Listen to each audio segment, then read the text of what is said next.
नमस्कार मित्रांनो, रिपब्लिक अकॅडमीच्या नो PYQ, नो पोस्ट या सीरीजमध्ये तुमचं स्वागत आहे. या सीरीजचा हा दुसरा सेशन आहे आणि MPSC संयुक्त पूर्व परीक्षा गट ब 2024 चे इतिहासाचे संपूर्ण PYQ आपण या सेशनमध्ये बघतोय. चला तर सुरुवात करूया. खालीलपैकी योग्य विधानाच्या पर्यायाची निवड करा. प्रश्न काय विचारलाय बारकाईने लक्ष द्या. योग्य विधान आपल्याला निवडायचंय. भारतात पहिली सुती कापडाची गिरणी मुंबई येथे सुरू झाली. हे पहिलं स्टेटमेंट आहे जे बरोबर आहे. भारतात पहिली तागाची गिरणी रिश्रा येथे सुरू झाली. हे स्टेटमेंट देखील अचूक आहे, योग्य आहे. तिसरं आणि सी स्टेटमेंट आपण बघूया. भारतातली पहिली सुती कापड गिरणी कावसजी नानाभाई यांनी सुरू केली. हे तीनही स्टेटमेंट अचूक आहेत, बरोबर आहेत. भारतातली पहिली सुती कापड गिरणी मुंबई इथेच सुरू झाली. 1854 मध्ये ती सुरू झाली. 1856 मध्ये तिचं उत्पादन सुरू झालं. दुसरं जे स्टेटमेंट आहे, भारतात पहिली तागाची गिरणी रिश्रा हे बंगालमध्ये आहे आणि तिथे ही तागाची गिरणी सुरू झाली. हे स्टेटमेंट देखील बरोबर आहे. भारतातली पहिली सुती कापड गिरणी कावसजी नानाभाई यांनी सुरू केली. हे स्टेटमेंट देखील बरोबर आहे. त्यामुळे लक्षात घ्या, या प्रश्नाचं बरोबर उत्तर आहे 4 अ, ब आणि क. या संबंधातील महत्वाचे काही फॅक्ट्स आपण बघूयात. भारतातील पहिली सूत गिरणी म्हणजेच Bombay spinning and weaving company. काय नाव आहे लक्षात ठेवा. Bombay spinning and weaving company. जी सुरू कोणी केली तर कावसजी नानाभाई डावर या पारशी व्यापाऱ्याने ही कंपनी सुरू केली. या गिरणीची यंत्ररचना प्रसिद्ध ब्रिटिश अभियंता सर विल्यम फेअरबर्न यांनी केली. कुणी केली? सर विल्यम फेअरबर्न यांनी केली. या घटनेनंतर मुंबई व अहमदाबाद हे दोन प्रमुख कापड उद्योगाचे केंद्र म्हणून उदयास आले. ही गिरणी भारतीय मालकीची होती आणि भारतीय कापूस वापरून कापड उत्पादन करीत होती. त्यामुळे भारतीय औद्योगिक क्रांतीला चालना मिळाली. लक्षात ठेवा, भारतातली पहिली सूत गिरणी Bombay spinning and weaving company. Kavasji Nanabhai Davar यांनी ही कंपनी सुरू केली. याची यंत्ररचना सर विल्यम फेअरबर्न आणि मुंबई व अहमदाबाद हे दोन कापड उद्योगाचे प्रमुख केंद्र म्हणून यानंतर उदयास आले. समजलं? दुसऱ्या स्टेटमेंटचं स्पष्टीकरण आपण आता बघूयात. भारतामधील पहिली तागाची ज्यूट गिरणी 1855 ला सुरू झाली. लक्षात घ्या, पहिली जी सूत गिरणी होती ती 1854 साली सुरू झाली आहे आणि ही जी तागाची म्हणजेच ज्यूटची गिरणी आहे ती 1855 साली पश्चिम बंगालमधील रिश्रा येथे सुरू झाली. ही गिरणी कोणी सुरू केली तर जॉर्ज ॲकलंड आणि जॉन मार्शल या दोन ब्रिटिश उद्योजकांनी ही जी गिरणी आहे ती स्थापन केली. या दोन ब्रिटिश उद्योजकांनी ही गिरणी स्थापन केली. रिश्रा हे कोलकात्याच्या जवळ आहे आणि हुगळी नदीच्या किनाऱ्यावर असल्या कारणानं कच्च्या मालाची वाहतूक करण्यासाठी योग्य असं ठिकाण असल्यामुळं तिथं ही गिरणी सुरू करण्यात आली. महत्वाचं म्हणजे जॉर्ज आकलंड आणि जॉन मार्शल यांची नावं लक्षात ठेवा. यांनी ही ज्यूट गिरणी पश्चिम बंगालमधील रिश्रा येथे सुरू केली. समजलं? पुढच्या प्रश्नाकडे आता आपण वळूयात. कोल्हापूर येथील 27व्या पलटणीतील हिंदी शिपायांनी हिंदी शिपायांनी खालीलपैकी कोणाच्या नेतृत्वाखाली 31 जुलै 1857 चे बंड केले होते? मी वारंवार तुम्हाला सांगतो, 1857 हा खूप असा इम्पॉर्टंट टॉपिक आहे आणि देशव्यापी उठाव असतील ह्या वर्षीचे 1857 चे किंवा महाराष्ट्रातले उठाव असतील, हे हमखास परीक्षेत विचारले जातात. इथे देखील आपण बघितलं तर काय विचारलंय? 27व्या पलटणीतील हिंदी शिपायांनी कोणाच्या नेतृत्वाखाली 28 जुलै 1857 चे बंड केले होते? तर या प्रश्नाचं बरोबर उत्तर आहे रामजी शिरसाट. लक्षात घ्या, रामजी शिरसाट. फक्त असं या प्रश्नाचं उत्तर आहे आणि रामजी शिरसाट हे कोल्हापूरच्या 27व्या पलटणीतले कमांडर होते. त्यांचं पद काय होतं हे लक्षात ठेवा. ते या पलटणीचे कमांडर होते. त्यांनी इंग्रजांचा खजिना ताब्यात घेतला. या बंडादरम्यान त्यांनी इंग्रजांचा खजिना ताब्यात घेतला आणि 40 ते 50 हजार रुपयांची रक्कम लुटली. आता हा उठाव मोडून करण्यासाठी ब्रिटिशांनी काही उपाययोजना केल्या आणि त्यातली एक उपाययोजना म्हणजे ब्रिटिश अधिकारी कर्नल जेकब याला मुंबईहून कोल्हापूरला पाचारण करण्यात आला. अधिकाऱ्याचं नाव लक्षात ठेवा, कर्नल जेकब. आणि ह्या उठावाचं या कोल्हापूरच्या रामजी शिरसाट यांनी केलेल्या उठावाचं प्रेरणास्थान म्हणजे छत्रपती चिमासाहेब जे कोल्हापूरच्या राजघराण्याचे होते.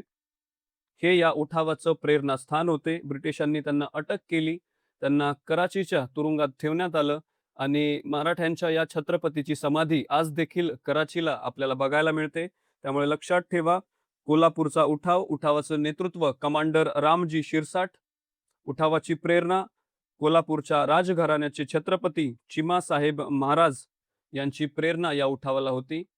इतर पर्याय आपण वन बाय वन आता बघूयात. नानासाहेब पेशवे, थोडक्यात आपण त्यांची माहिती घेऊ.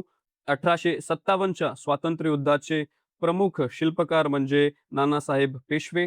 लॉर्ड डलहौसीच्या डॉक्ट्रिन ऑफ लॅप्स अंतर्गत त्यांना राज्य नाकारण्यात आले आणि त्यांनी ब्रिटिशांविरुद्ध 1857चे बंड पुकारले. दुसऱ्या बाजीराव पेशव्यांनी या नानासाहेब पेशवे म्हणजेच धोंडोपंतांना दत्तक घेतले होते आणि त्यानंतर ते नानासाहेब पेशवे म्हणून ओळखले गेले. त्यांचं मूळ नाव होतं धोंडोपंत. त्यांचे वडील माधवराव नारायण भट्ट हे दुसऱ्या बाजीराव पेशव्यांच्या सेवेत होते. लक्षात ठेवा, नानासाहेब पेशवे 1857चा उठाव, त्याचे ते शिल्पकार.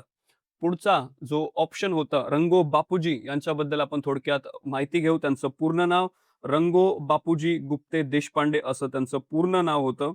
त्यांचे पूर्वज नरस प्रभू गुप्ते हे छत्रपती युग प्रवर्तक शिवाजी महाराज यांच्या काळात स्वराज्य उभारण्यात सहभागी होते.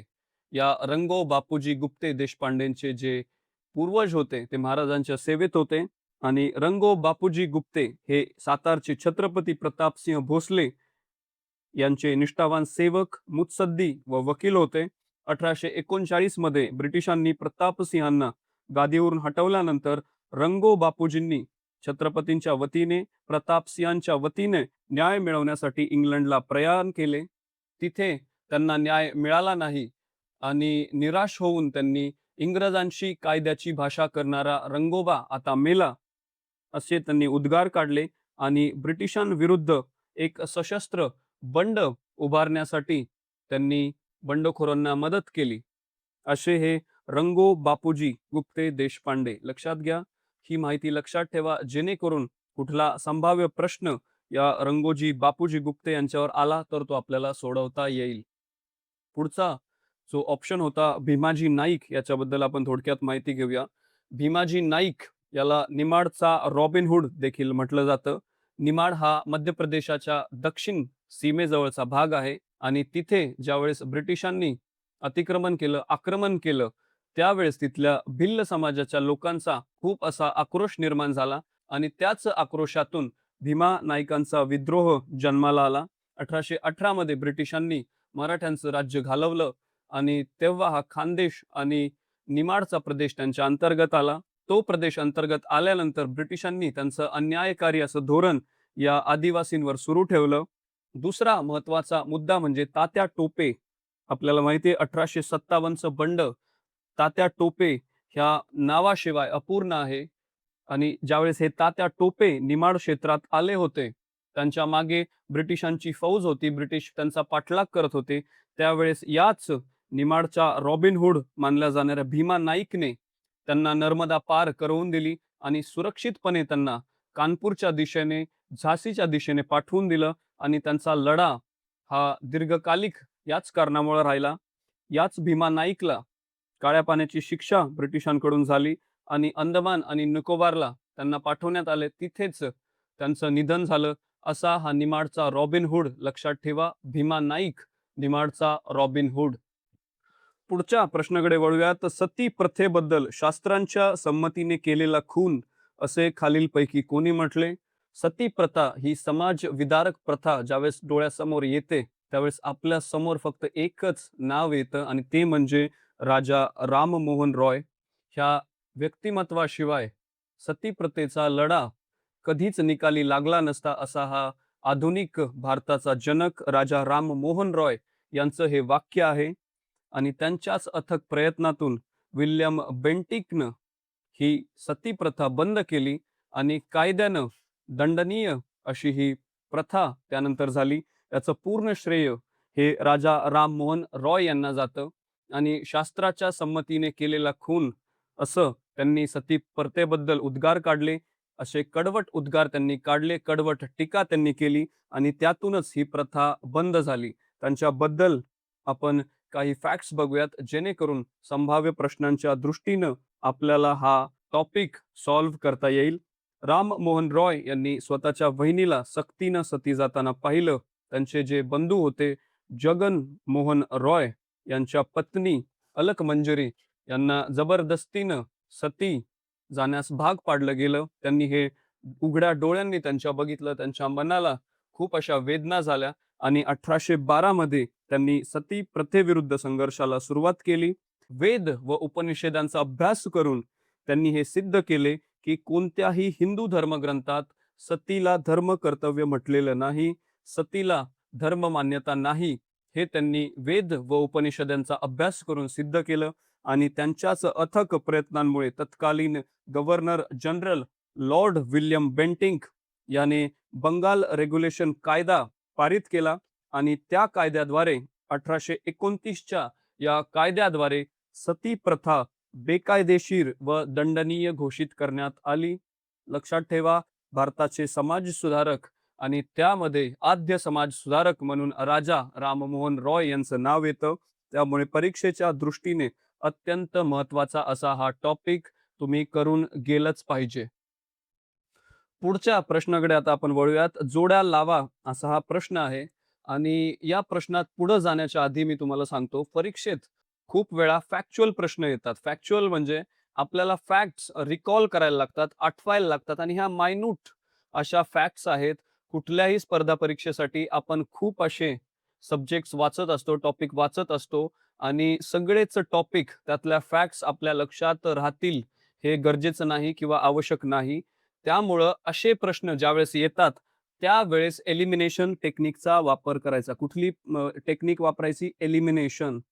आता एलिमिनेशन टेक्निक म्हणजे काय, की आपल्याला जर ह्या प्रश्नातलं काहीच येत नसेल किंवा आपल्याला फक्त एखादी ठराविक माहिती या प्रश्न संबंधित असेल, तर त्याचा वापर करून आपण हा संपूर्ण प्रश्न सोडवू शकतो. कसं ते आता आपण या एक्झाम्पलमध्ये ह्या प्रश्नात आपण ते बघू. आता मला समजा ह्या चारही संस्थांबद्दल माहिती नाही. मला त्यांच्याबद्दल फॅक्ट्स माहिती आहेत.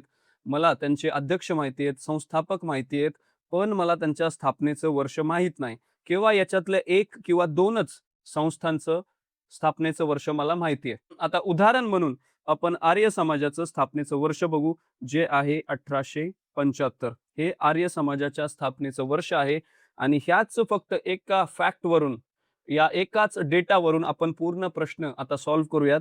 आर्य समाज म्हणजे ड च्या पुढे आपल्याला बघायचं 1875 म्हणजे दुसरं, हे ह्या कॉलम मधला दुसरा पर्याय आहे तो आपण बघूयात. आणि ड च्या पुढे 2 फक्त 3 मध्ये आपल्याला बघायला मिळते, म्हणून या प्रश्नाचं बरोबर उत्तर आहे पर्याय क्रमांक 3. आता आपण हे कसं सॉल्व्ह केलं? आपल्याला आर्य समाजाची माहिती होती. कदाचित तुम्हाला सत्यशोधक समाजाची माहिती असेल 1873. ठीक आहे, 1873 सत्यशोधक समाज म्हणजे ब आणि त्यापुढे 1873 म्हणजे 4. म्हणजे ब च्या पुढे 4 म्हणजे आपलं उत्तर हे पर्याय क्रमांक 3च येणार. लक्षात ठेवा, याला म्हणतात एलिमिनेशन टेक्निक.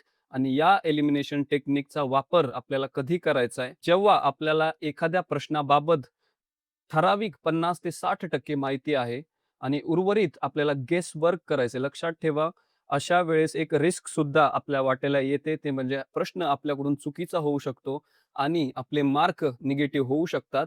त्यामुळे ही रिस्क टाळून आपल्याला प्रश्न सोडवायचा आहे, एलिमिनेशन टेक्निक वापरायची आहे. ठीक आहे. प्रार्थना समाज 1867 आपल्याला माहिती आहे. सत्यशोधक समाज 1873, सार्वजनिक सभा असेल त्याची स्थापना 1870 आणि आर्य समाज 1875. ठीक आहे. अशा पद्धतीने या संस्था आहेत आणि त्यांच्या स्थापनेची वर्ष आहेत. वन बाय वन ब्रीफ मध्ये आता आपण काही गोष्टी या समाजांच्या रिवाइज करूयात.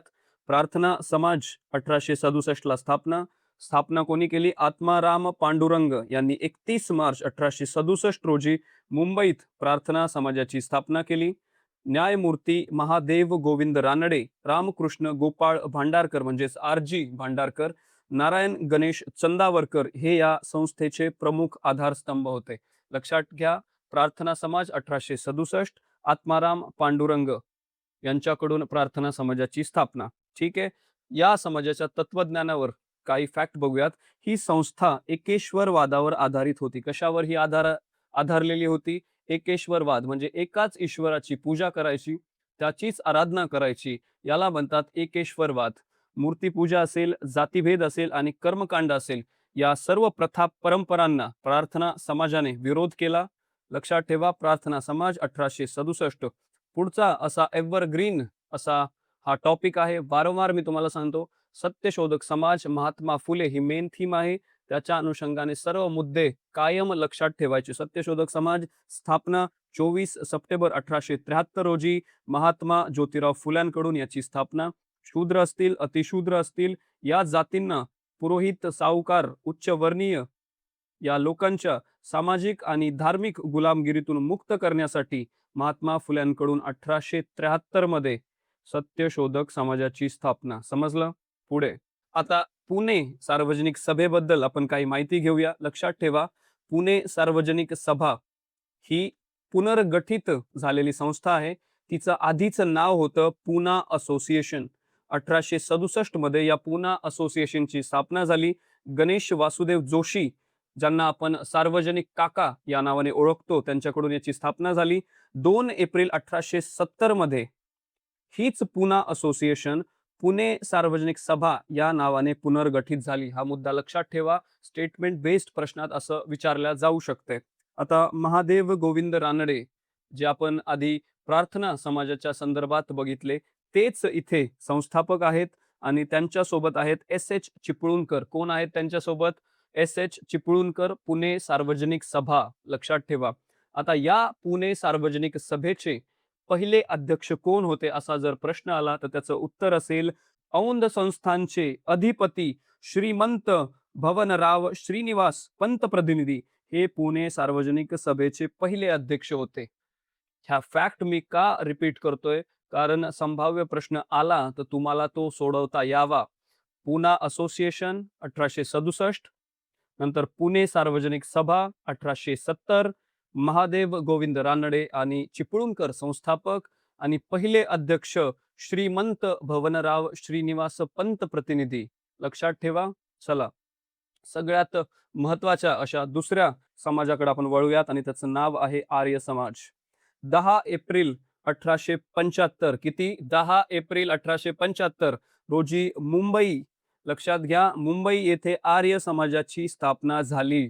कधी कधी आपल्याला कन्फ्युजिंग ऑप्शन दिले जाऊ शकतात की आर्य समाजाची स्थापना कुठे झाली, तर मुंबई पर्याय असू शकेल, लाहोर पर्याय असू शकेल, दिल्ली हा पर्याय असेल. लक्षात ठेवा, त्याचं बरोबर उत्तर असेल मुंबई. मुंबई येथे स्थापना 10 एप्रिल 1875. ठीक आहे, लक्षात घ्या. 2025 मध्ये आर्य समाजाला 150 वर्ष पूर्ण झाले आहेत आणि त्यामुळे आर्य समाजावर प्रश्न ह्या वर्षी 100% विचारला जाणार.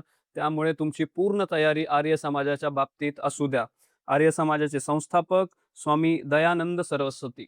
आर्य समाजाचे संस्थापक स्वामी दयानंद सरस्वती आणि त्यांनी लिहिलेला सत्यार्थ प्रकाश हा ग्रंथ आर्य समाजाचा मूल ग्रंथ मानला जातो. लक्षात ठेवा, आर्य समाजाचा प्रभाव खूप साऱ्या क्रांतिकारकांवर होता आणि त्यात म्हणजे आपला सर्वांचा लाडका भगतसिंग यावर आर्य समाजाचा प्रचंड असा पगडा होता, प्रभाव होता. त्यामुळे आर्य समाज खूप असा महत्वाचा टॉपिक आहे. 150 वर्ष 2025 मध्ये आर्य समाजाला पूर्ण झालेली आहेत. 100% परीक्षेत हा प्रश्न विचारला जाणार म्हणजे जाणार. पुढचा आणि 5वा प्रश्न आता आपण बघूयात. मागच्या सेशन मध्ये जेव्हा आपण 2025 चे इतिहासाचे PYQs बघितले, त्यावेळेस मी तुम्हाला स्पष्ट सांगितलं होतं की कामगार चळवळ हा टॉपिक रिकरिंग आहे. लक्षात घ्या, मी त्यावेळेस देखील तुम्हाला सांगितलं. तुम्ही तो व्हिडिओ बघितला नसेल तर मागचा व्हिडिओ जाऊन बघा.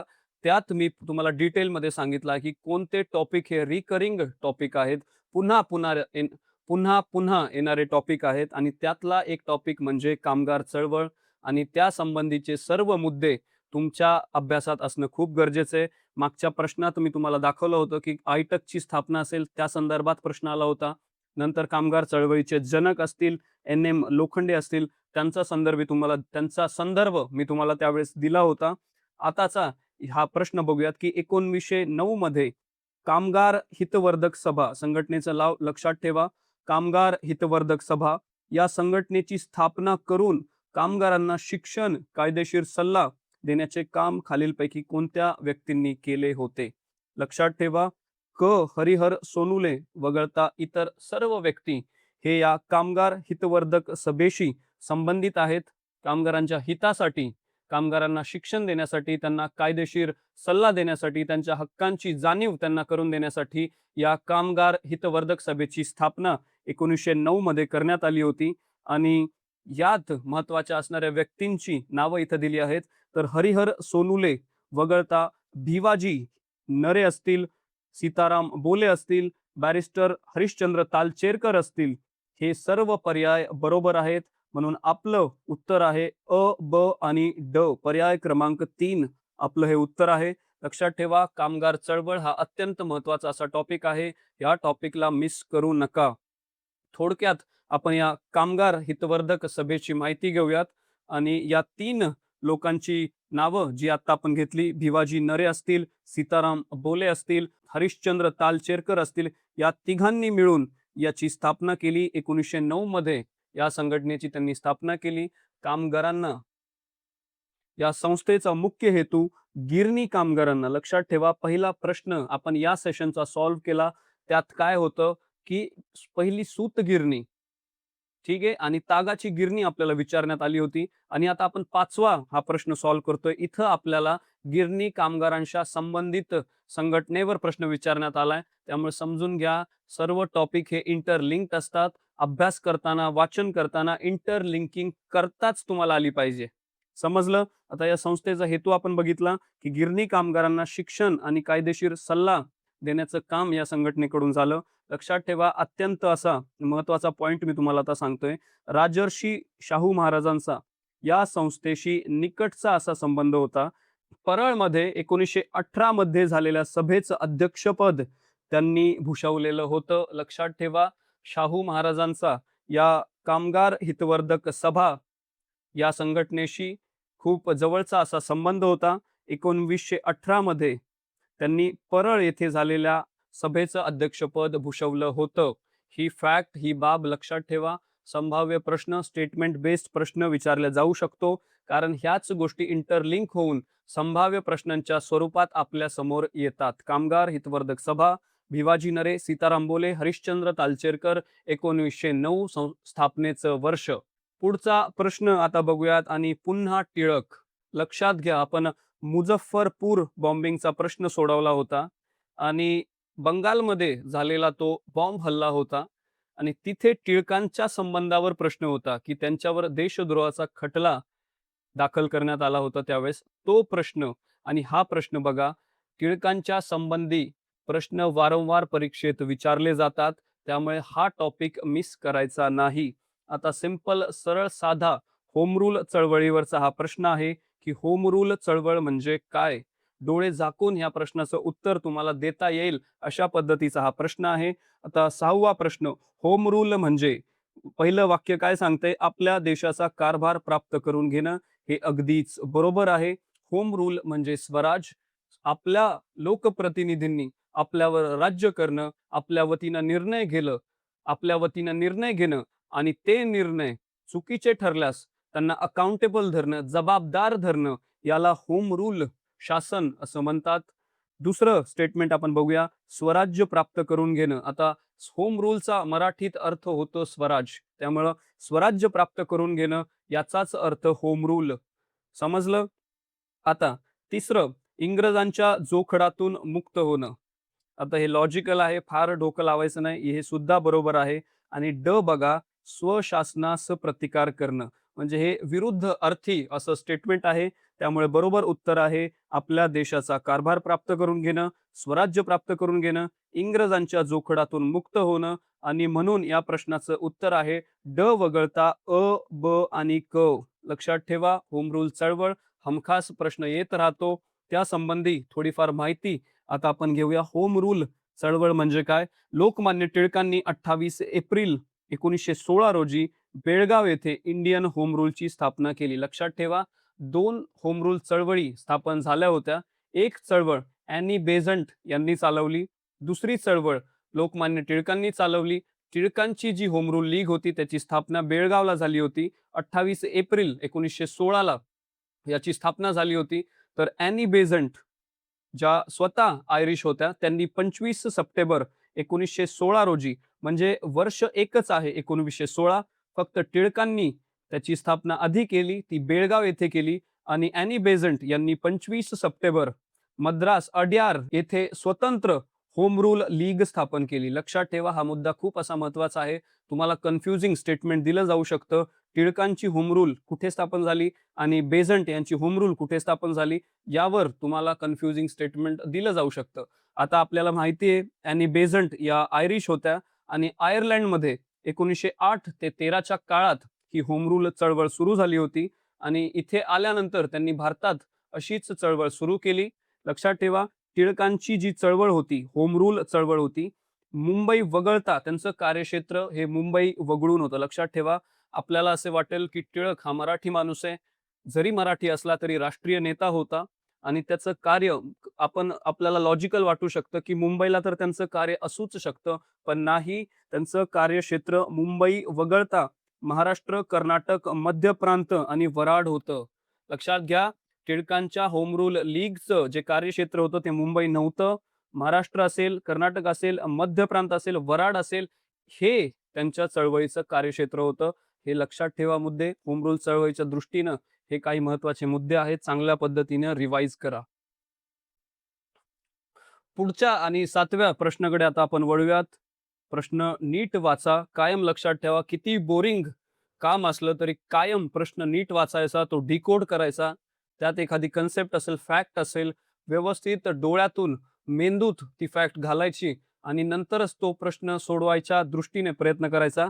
प्रश्न नीट वाचा. 26 जुलै 1876 रोजी सुरेंद्रनाथ बॅनर्जी यांनी स्थापन केलेल्या इंडियन असोसिएशनचे पहिले सचिव कोण होते? लक्षात ठेवा, आयोग कधी काय विचारेल सांगता येत नाही. नेहमी आपल्याला वाटतं की अध्यक्ष विचारला जाईल, संस्थापक विचारला जाईल, पण इथं विचारण्यात आलंय की सचिव कोण होता. आता अशा पद्धतीचे फॅक्च्युअल प्रश्न फक्त आपलं वाचन असेल आणि त्या वर्षी आपलं नशीब चांगलं असेल, जेव्हा आपण पेपरला बसतो, त्याच वेळी असे प्रश्न आपल्याला सुटतात आणि या प्रश्नाचं बरोबर असं उत्तर आहे आनंद मोहन बोस. लक्षात ठेवा, मागे आपण जेव्हा बद्रुद्दीनजी तय्यबजी यांच्याबद्दल पहिल्या सेशनमध्ये एक प्रश्न सॉल्व्ह केला होता आणि दुसऱ्या काँग्रेस अधिवेशनाबद्दल आपण तिथं थोडक्यात माहिती बघितली होती. त्यावेळेस आपण ह्या इंडियन असोसिएशनचा उल्लेख तिथे केला होता. तुम्ही ते सेशन बघितलं नसेल तर माझी विनंती आहे, तुम्ही ते सेशन बघा. तुमच्या वेळेला पूर्ण न्याय देणारं ते सेशन आहे. जरी परीक्षा एका महिन्यावर उरली असली तरी तुम्हाला तुमच्या अभ्यासाला, तुमच्या वेळेला न्याय देणारं ते सेशन आहे. तुम्ही ते जरूर बघा. मागचा व्हिडिओ बघा. प्रश्नाकडे परत या. आनंद मोहन बोस हे या प्रश्नाचं बरोबर उत्तर आहे. 26 जुलै 1876 ला सुरेंद्रनाथ बॅनर्जी यांनी इंडियन असोसिएशनची स्थापना केली. लक्षात घ्या, राष्ट्रीय काँग्रेसच्या स्थापनेत ह्या इंडियन असोसिएशनचा खूप मोठा वाटा आहे. त्यामुळे ही संघटना, ही संस्था या प्रश्नात विचारली गेली, आयोगानं विचारली गेली. या संघटनेबद्दल थोडीफार माहिती रिव्हिजन म्हणून आपण माहिती बघूयात. 26 जुलै 1876 ला स्थापना आपण बघितलं. कलकत्त्यात स्थापना करण्यात आली. कोणी केली? सुरेंद्रनाथ बॅनर्जी आणि आनंद मोहन बोस. लक्षात घ्या, कोणी स्थापना केली आहे? दोन लोक आहेत, आनंद मोहन बोस असतील आणि सुरेंद्रनाथ बॅनर्जी असतील. भारतातली पहिली राष्ट्रवादी संस्था म्हणून हिच्याकडे बघितलं जातं. मी आत्ताच तुम्हाला सांगितलं की राष्ट्रीय काँग्रेसच्या स्थापनेत या संस्थेचा म्हणजेच इंडियन असोसिएशनचा खूप मोठा वाटा आहे. ही इंडियन असोसिएशन ही भारतातली पहिली राष्ट्रवादी संस्था मानली जाते. लक्षात ठेवा, खूप वेळा आपल्याला असं वाटतं की भारतीय राष्ट्रीय काँग्रेस म्हणजेच भारताची स्वातंत्र्य चळवळ आहे, पण तसं काही नाही. त्यांच्या आधी खूप संघटना असतील, समाज असतील, संस्था असतील, त्यांनी याची पायाभरणी केल्यामुळं राष्ट्रीय काँग्रेसला त्यांचं कार्य योग्य प्रकारे करता आलं. लक्षात ठेवा. आता या इंडियन असोसिएशनचे पहिले अध्यक्ष लक्षात ठेवा, कृष्ण मोहन बॅनर्जी. कोण होते याचे पहिले अध्यक्ष? कृष्ण मोहन बॅनर्जी याचे पहिले अध्यक्ष. आणि याचे पहिले सचिव जो आपल्याला प्रश्न विचारलाय, आनंद मोहन बोस. लक्षात ठेवा, हा काही साधा सुद्धा असा माणूस नव्हता. कॅम्ब्रिज विद्यापीठातून गणितात प्रथम श्रेणीत उत्तीर्ण होणारा हा पहिला असा भारतीय होता. आणि 1898च्या मद्रास काँग्रेस अधिवेशनाचे अध्यक्ष देखील ते राहिले. लक्षात ठेवा, आनंद मोहन बोसांच्या या 2 गोष्टी, महत्त्वाच्या अशा 2 गोष्टी लक्षात ठेवा. पहिली म्हणजे केम्ब्रिज विद्यापीठातून गणितात प्रथम श्रेणीत ते उत्तीर्ण होणारे पहिले भारतीय. दुसरा मुद्दा, 1858च्या मद्रास येथे झालेल्या काँग्रेस अधिवेशनाचे ते अध्यक्ष होते. अजून मला तुम्हाला एक प्रश्न विचारायचा आहे. जर तुम्ही मागचा सेशन बघितला असेल, तर त्यात मी एक फॅक्ट मेन्शन केला होता, की एका ठराविक अधिवेशनात इंडियन असोसिएशनचं विलिनीकरण करण्यात आलं होतं काँग्रेसमध्ये. तर ते अधिवेशन कोणतं, हे कमेंट बॉक्समध्ये तुम्ही सांगणं अपेक्षित आहे. जर उत्तर येत नसेल, तर पहिला सेशन बघा आणि पुन्हा उत्तर द्यायला याच्या कमेंट सेक्शनमध्ये या. चला पुढचा प्रश्न आता आपण बघूयात. खालीलपैकी नागपूरच्या कोणत्या राजानं, प्रश्न नीट वाचायचा आहे. कितीही बोरिंग असलं तरी प्रश्न नीट वाचायचा, डिकोड करायचा. खालीलपैकी नागपूरच्या कोणत्या राजानं आपल्या मृत्यूनंतरच्या वारसाची काहीच व्यवस्था न केल्याने कंपनी सरकारने त्यांचे राज्य खालसा केले होते? लक्षात ठेवा, मृत्यूनंतर वारसाची काहीच व्यवस्था नाही याचा अर्थ लगेच क्लिक झालं पाहिजे की इथे डॉक्ट्रीन ऑफ लॅप्सचा संबंध आहे. कशाचा संबंध आहे? Doctrine of lapse, Lord Dalhousie. हे लगेच क्लिक झालं पाहिजे, लगेच आपल्या लक्षात आलं पाहिजे, आपल्या मेंदूनं लगेच हे सिग्नल दिले पाहिजे. अशा पद्धतीचा आपला अभ्यास होणं गरजेचं आहे. आणि या प्रश्नाचं बरोबर उत्तर आहे राजा रघुजी तिसरा. याच राजा रघुजी तिसऱ्याचं राज्य म्हणजेच नागपूरचं राज्य खालसा करण्यात आलं, कारण त्यांनी आपल्या वारसाची काहीच व्यवस्था ठेवली नाही. एक तर त्यांना कुठलाच वारस नव्हता आणि दुसरा त्यांनी कुठलाच वारस दत्तक घेतला नव्हता. म्हणून त्यांचं हे राज्य लॉर्ड डलहौसीच्या डॉक्ट्रीन ऑफ लॅप्स नुसार खालसा करण्यात आलं. लक्षात ठेवा, राजा रघुजी तिसरा यांचा कार्यकाळ बघा, 1818 ते 1853 असा यांचा जीवनकाळ आहे. हे नागपूरच्या भोसले घराण्याचे अखेरचे वारस होते. आता अखेरचे राजे असण्याचं कारण काय? तर त्यांचं राज्य जे आहे ते ब्रिटिशांनी खालसा करून घेतलं आणि त्यांचं राज्य नष्ट झालं. आपल्याला माहिती आहे डॉक्ट्रीन ऑफ लॅप्स लॉर्ड डलहौसीने याची सुरुवात केली आणि त्यानुसार त्याने अनेक संस्थानं, अनेक राज्य खालसा करून घेतली ब्रिटिश साम्राज्यात. आता कमेंट बॉक्समध्ये मला सांगा की लॉर्ड डलहौसीच्या डॉक्ट्रीन ऑफ लॅप्स अंतर्गत खालसा होणारं पहिलं राज्य कोणतं, हे तुम्ही कमेंट बॉक्समध्ये मला सांगा. आता या रघुजी जो राजा होता तिसरा, याने दत्तक विधान ठेवलं नाही. राणीच्या दत्तकाचा अधिकार डलहौसीनं नाकारला, कारण त्याचं असं म्हणणं होतं की राजानं, जो पदसिद्ध असा राजा होता, त्याने दत्तक विधान ठेवलेलं नाही आणि राणीला असा कुठलाही अधिकार नाही. त्यामुळे नागपूर संस्थान हे खालसा करण्यात आलं. हे ब्रिटिश साम्राज्यात सामावून घेण्यात आलं. लक्षात ठेवा, कंपनी सरकारनं निर्लज्जपणे, लक्षात ठेवा, राज्य तर त्यांनी खालसा केलंच केलं, पण निर्लज्जपणे, निर्दयतेने भोसले घराण्याचे 50 ते 75 लाख रुपये त्या काळचे दागिने व राजवाड्यातील मालमत्ता या डॉक्ट्रीन ऑफ लॅप्स अंतर्गत जप्त केली. म्हणजे किती लालची आणि अप्पलपोटी असं हे कंपनी सरकार होतं. राज्य घशात घालून पोट न भरल्यानं 50 ते 70, 75 लाख देखील त्यांचे जप्त करण्यात आले. लक्षात ठेवा, doctrine of lapse, Lord Dalhousie आणि त्याने खालसा केलेली संस्थानं यांची यादी एकदा परीक्षेच्या आधी तुम्ही बघून घ्या. सगळ्यात महत्त्वाचं आहे की जे पहिलं आहे त्याची माहिती तुम्ही घ्या. ठराविक जे आपल्याला हे सुद्धा माहिती आहे, झाशीच्या राणीचं राज्य सुद्धा अशाच पद्धतीने गेलं. हे ठराविक काही राज्य आहेत ज्यांचा 1857च्या बंडाशी थेट परिणाम आहेत. ती राज्य परीक्षेला जाताना करून घ्या. लक्षात ठेवा, अत्यंत महत्त्वाचा असा टॉपिक डॉक्ट्रीन ऑफ लॅप्स. चला पुढच्या प्रश्नाकडे वळूयात. आता पुन्हा झाशीची राणी आपल्या समोर आली. आत्ताच आपण झाशीचं राज्य कशा पद्धतीने डॉक्ट्रीन ऑफ लॅप्स अंतर्गत खालसा करण्यात आलं हे बघितलं आणि लगेच 9व्या प्रश्नात आपल्याला झाशीच्या राणीची परत भेट झाली. चला आपण हा प्रश्न सॉल्व्ह करूयात. झाशीची राणी म्हणजेच सर्व बंडखोरांमधील एकमेव पुरुष होती, हे विधान खालीलपैकी कोणी केले? ज्या पद्धतीनं झाशीच्या राणीनं ब्रिटिशांच्या विरोधात लढा दिला, ज्याप्रमाणे तिने विरुद्ध परिस्थितीत हा संघर्ष केला, आधुनिक भारतात या रणरागिणीचं कौतुक हे जगजाहीर आहे. आपण तर देशवासीय आहोत. तिच्या उपकाराखाली, तिच्या प्रेरणेखाली, तिच्या प्रभावाखाली आपलं अस्तित्व आहे. मात्र शत्रू देखील तिच्या प्रभावापासून दूर राहू शकले नाही आणि ती म्हणजे झाशीची राणी म्हणजे सर्व बंडखोरांमधील एकमेव पुरुष होती, असं विधान या प्रश्नाचं बरोबर उत्तर आहे सर ह्यू रोज. हे गौरवोद्गार सर ह्यू रोज यांनी झाशीच्या राणीबद्दल काढलेले आहेत आणि सर्व बंडखोरांमधील ती एकमेव पुरुष होती, असं त्यांनी विधान केलं. लक्षात ठेवा, झाशीच्या राणीची समाधी होती, ती त्याबद्दल त्यांनी हे उद्गार काढले होते आणि त्यांचा पूर्ण वाक्य मी तुम्हाला सांगतो. "येथे जी स्त्री निजली आहे, येथे जी स्त्री निजली आहे, जी सर्व बंडखोरांमधील एकमेव पुरुष होती", असं विधान या सर ह्यू रोज यांनी काढलेलं आहे.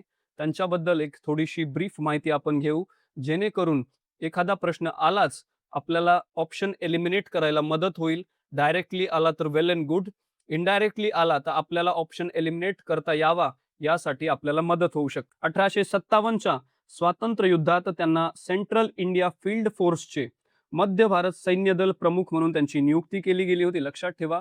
आणि म्हणूनच त्यांचा झाशीच्या राणीशी संबंध आला होता. त्याच अनुषंगानं 21 मार्च 1858 रोजी त्यांनी झाशीला वेढा घातला आणि 3 एप्रिल 1858 रोजी तो किल्ला ताब्यात घेतला. लक्षात ठेवा, बेसिक अशी माहिती आहे. आपला जो अहवाल त्यांनी त्यानंतर प्रकाशित केला, त्यात त्यांनी राणी लक्ष्मीबाईचे वर्णन सर्व भारतीय नेत्यांत सर्वात धोकादायक आणि सर्व योद्ध्यात एकमेव पुरुषासारखी असे त्यांनी वर्णन केले. 1857च्या उठावातील यशस्वी कामगिरीमुळे त्यांना 1860 मध्ये भारतातील ब्रिटिश सैन्याचे कमांडर इन चीफ हे सर्वोच्च पद देण्यात आले. लक्षात ठेवा, कदाचित प्रश्न येऊ शकेल की 1857च्या उठावात यशस्वी कामगिरी केल्यामुळे खालीलपैकी कोणाला ब्रिटिश सैन्याचे कमांडर इन चीफ हे सर्वोच्च पद देण्यात आले? तर त्याचं उत्तर असेल सर ह्यू रोज. चला पुढच्या प्रश्नाकडे आता आपण वळूया. 27 जुलै 1889 रोजी लंडन येथे राष्ट्रीय काँग्रेसच्या ब्रिटिश इंडिया कमिटीच्या स्थापनेमध्ये खालीलपैकी कोणत्या व्यक्ती संबंधित होत्या? लक्षात ठेवा, किचकट असा हा खूपच टफ असा प्रश्न आहे. कारण ब्रिटिश इंडिया कमिटी याबाबत कमी अशी माहिती विद्यार्थ्यांना असते आणि त्या कारणानं आणि परीक्षेच्या टेन्शनमध्ये असा डिटेल्ड असा प्रश्न कोणी एक्सपेक्ट करत नाही. एवढी सगळी नावं आपल्या समोर आहेत आणि टफ हा असा प्रश्न होता. आपण तो आता सॉल्व्ह करूयात आणि या प्रश्नाचं बरोबर उत्तर आहे सर ॲलन ह्यूम डिग्बी. ब हा पर्याय बरोबर आहे. क दादाभाई नौरोजी व्योमेशचंद्र बॅनर्जी हे देखील बरोबर आहे. वेडन बर्न WS केन हे सुद्धा बरोबर आहे. म्हणजे अ वगळता पर्याय अ वगळता ब क ड ह्या प्रश्नाचं बरोबर उत्तर आहे. लक्षात ठेवा, ब्रिटिश इंडिया कमिटी मी तुम्हाला मागे सांगितलं, मागच्याही सेशनमध्ये सांगितलं की राष्ट्रीय काँग्रेसच्या संदर्भात लांब लांब पर्यंत जर एखादी गोष्ट असेल ती सुद्धा परीक्षेत विचारल्या जाऊ शकते. ब्रिटिश इंडिया कमिटी बद्दल जरा आपण माहिती घेऊ, जेणेकरून परत कधी या टॉपिकवर प्रश्न आला तर आपल्याला सोडवता येईल. 27 जुलै 1889 ला लंडन येथे स्थापना आपण बघितलं आणि ही स्थापना राष्ट्रीय काँग्रेसच्या वतीनं करण्यात आली. याचा उद्देश काय होता? तर लक्षात ठेवा, जे ब्रिटिशांचं शोषण होतं, ब्रिटिशांचं दमनकारी सरकार होतं, त्याची ओळख ब्रिटिश जनतेला, ब्रिटिशांना व्हावी या हेतूनं ही ब्रिटिश इंडिया कमिटी स्थापन करण्यात आली. याचे प्रमुख संस्थापक होते दादाभाई नौरोजी, व्योमेशचंद्र बॅनर्जी, विल्यम वेडरबर्न हे या स्थापनेतील प्रमुख नेते होते. लक्षात ठेवा, स्थायी समितीमध्ये विल्यम वेडनबर्न अध्यक्ष होते आणि विल्यम डिग्बी सचिव म्हणून कार्यरत होते. लक्षात ठेवा, दादाभाई नौरोजी, व्योमेशचंद्र बॅनर्जी पहिल्या अधिवेशनाचे अध्यक्ष आपण बघितलं, मुंबईचं अधिवेशन होतं, व्योमेशचंद्र बॅनर्जी अध्यक्ष होते. दुसरं जे सेशन होतं दादाभाई नौरोजी त्याचे अध्यक्ष होते. विल्यम वेडनबर्न हा देखील या समितीच्या स्थापनेतला प्रमुख नेता होता. लक्षात ठेवा, याचे पदाधिकारी आपण आत्ताच बघितलं. स्थायी समितीमध्ये विल्यम वेडनबर्न हा अध्यक्ष होता, विल्यम डिग्बी सचिव होता आणि याचे इतर सदस्य आपण बघूयात. ॲलन ऑक्टोवियन ह्यू म्हणजेच INC चे संस्थापक आणि WS केन हे देखील ब्रिटिश इंडिया कमिटीचे सदस्य होते. लक्षात ठेवा, याच ब्रिटिश इंडिया कमिटीतर्फे इंडिया पत्रिका काढण्यात येत होती लंडनमध्ये. एक नियतकालिक होतं जे प्रकाशित करण्यात येत होतं, ज्यात भारतीय प्रश्न मांडले जात होते, भारतीयांचं शोषण मांडलं जात होतं आणि काँग्रेसच्या मागण्या देखील ब्रिटिश वाचकांसमोर मांडल्या जात होत्या. अशा पद्धतीने ब्रिटिश इंडिया कमिटीच्या या प्रश्नासोबत आपल्या या सेशनची सांगता होत आहे. दर 2 दिवसांनी मी आपल्यासमोर एक प्रश्नपत्रिका घेऊन येईल आणि त्याचं हिस्ट्रीचं पी-वाय-क्यू एनालिसिस आपण करू. पहिलं सेशन जे मागच्या व्हिडिओत आहे, हे दुसरं सेशन 2024 ची प्रश्नपत्रिका आपण बघितली. चॅनलला सबस्क्राईब करा, नोटिफिकेशन ऑन करा, जेणेकरून मी टाकलेले व्हिडिओ तुमच्यापर्यंत येतील आणि परीक्षेच्या दृष्टीनं तुम्हाला फायदा होईल. भेटूयात पुढच्या सेशनमध्ये. तोपर्यंत जय हिंद, जय महाराष्ट्र, वंदे मातरम.